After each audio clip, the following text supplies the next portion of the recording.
Business 30 years ago, people had to wait till 5 or 6 o'clock at night to find out what happened in the world, or till the next morning when their newspaper arrived.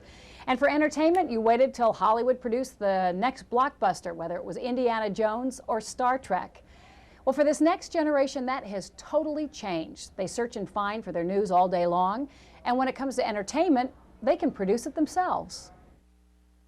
Act 1, Scene 3B, Take 1.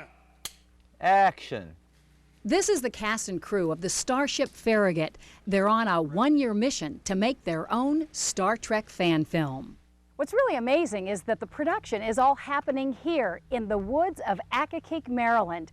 And right behind me, they've actually built a set in this garage. Okay, cameras rolling. Light on the set. Action.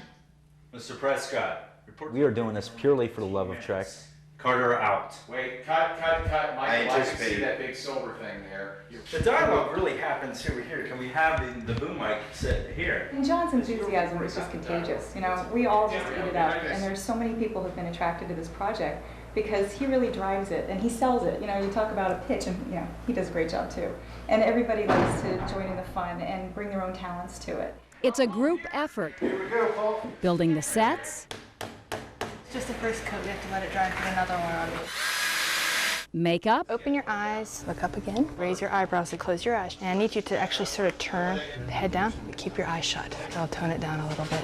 the props are all homemade. I was up till 1 o'clock in the morning working on this stuff. Logbook here, which we've already added the electronics in it.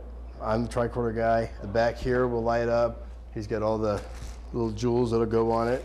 We'll light it up from behind and hopefully make it come to life. They've written the script, Okay, let's go. I want to hear the new captain's log from you, Act 1, Scene 1. I think that scene has a little bit of a better flow to Yeah, it. it does have a better flow. You Yeah. know, get rid of the edit. Yeah, let's get rid of that. It just didn't play right with you. being Yeah, mad. I thought that too, Paul. I thought it was too much. Yeah. It was a little too much. Yeah. and they're the stars. Ship's personnel falls within your purview. What I want you to do is to take your time, What can you tell me about this new security chief?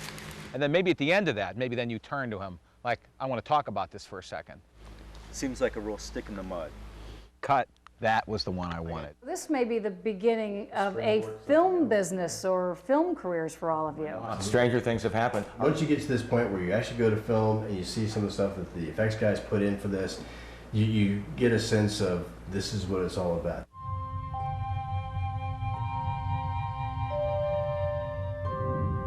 You have people that really are die-hard classic Trek fans, and they don't want to see the original series die. There it is. All weapons locked on target, sir. Fire.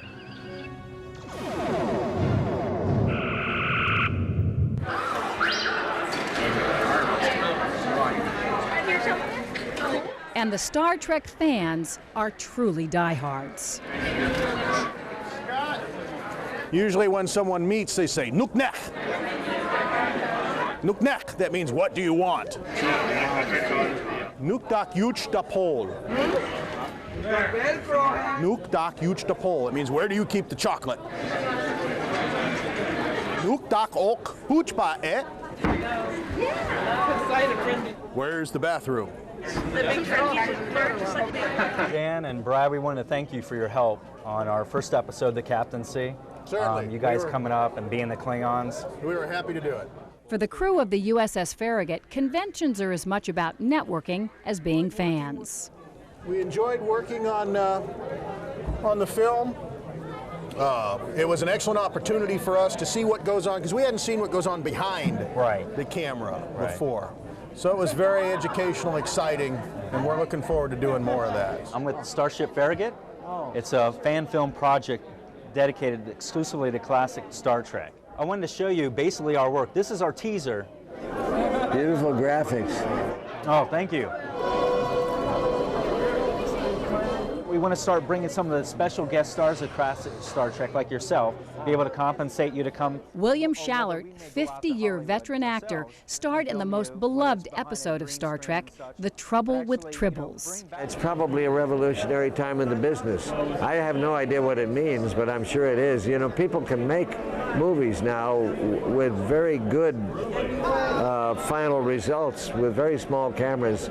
The electronic stuff is amazing. Captain's log, stardate 6010.1. While in the midst of a ship-wide systems upgrade, the Enterprise has been ordered to depart Starbase 37 in response to a nearby distress call. Fan films are the leading edge of the revolution that's happening on the internet. The networks and the movie studios, when it comes to Star Trek, aren't giving the audience really what the Star Trek is that they said they wanted. A great example, when Star Trek Enterprise premiered its 4th season, on the same night Star Trek New Voyages, a web series, premiered their newest episode. They had 4 times the number of downloads that Enterprise had viewers. With Sulu at Starfleet for command training, the promotion of Mr. Chekhov to head of security, and the return of my former yeoman as a newly commissioned officer, it seems the more things change, the more they stay the same. Now, how about from a quality standpoint? I mean, when you look at the productions, the finished productions, do they remind you of the early Star Trek episodes? Tell me, you know, what the expectation of the audience is for what they're actually getting. They remind from your me crew. a lot of the early episodes. We've paid that kind of attention to detail to make sure that, you know, the costumes are right, the sets are right, the props, and even the way it's written. You know, a lot of thought goes into, you know, how we interact with each other and the storyline. So it does very much, and I think that what we're doing that's different is we're leveraging the technology that's out there now so that we can do this ourselves, and we've got some really wonderful behind-the-scenes people who are just mega talents. My team, the NeoFX team, is doing the special effects for Starship Farragut. Special effects used to be limited to large companies like ILM, but no longer. You can buy software off the shelf that allows you to do special effects, similar to what we're doing here with Starship Farragut. Using basic computers that everybody has, we just have them, a lot more of them. We just build it from there and texture it and light it, and there you are. Guess that answers the questions, are there any Klingons? We seem to be in an era where the center of gravity on news and information and even entertainment is shifting so that the consumer is actually generating a lot of the news and information. What's going on? People like to be their own editors. On websites, they want to control what stories they're interested in. And so they can be their own editors as well when it comes to where they want to spend their precious time. Now, you know, television is a sequential business. You turn it on, the first story, the second story, the third story, you can't skip around unless you happen to tape it. But on something like YouTube, you're in charge, you're in the driver's seat. You're interested in people dancing and making funny faces, you can do that, or you can go to politics, or you can go to the latest footage from a war zone. So it really does make people, it kind of gives them their own little media empire that they can fool around with. And you know what, whether we like it or not, you can't turn the clock back. Does it threaten Hollywood, for example, if somebody can actually create their own Star Trek episodes? It really shouldn't threaten us. I mean, I suppose it may take some business away from us and hurt our website and all of that, but what we should do is embrace this. We should, on our website, we should invite people to send things in and we'll put them up. We should be part of this revolution instead of running from it. Action. The moment Hollywood system starts telling these internet projects how to produce themselves and what people to use and what stories to tell, that's when it fails. So obviously it has to give you a lot of pleasure. To see it, yeah, to see an idea come to fruition. We're talking warp factor 6 on a happiness level. These are the adventures of Jack Carter, and no one's met him before, and I can't wait for the audience to meet him. Cut. Perfect. Nailed it. In February 2007, you can actually log on yourself to the Starship Farragut website and meet Jack Carter and see the first episode.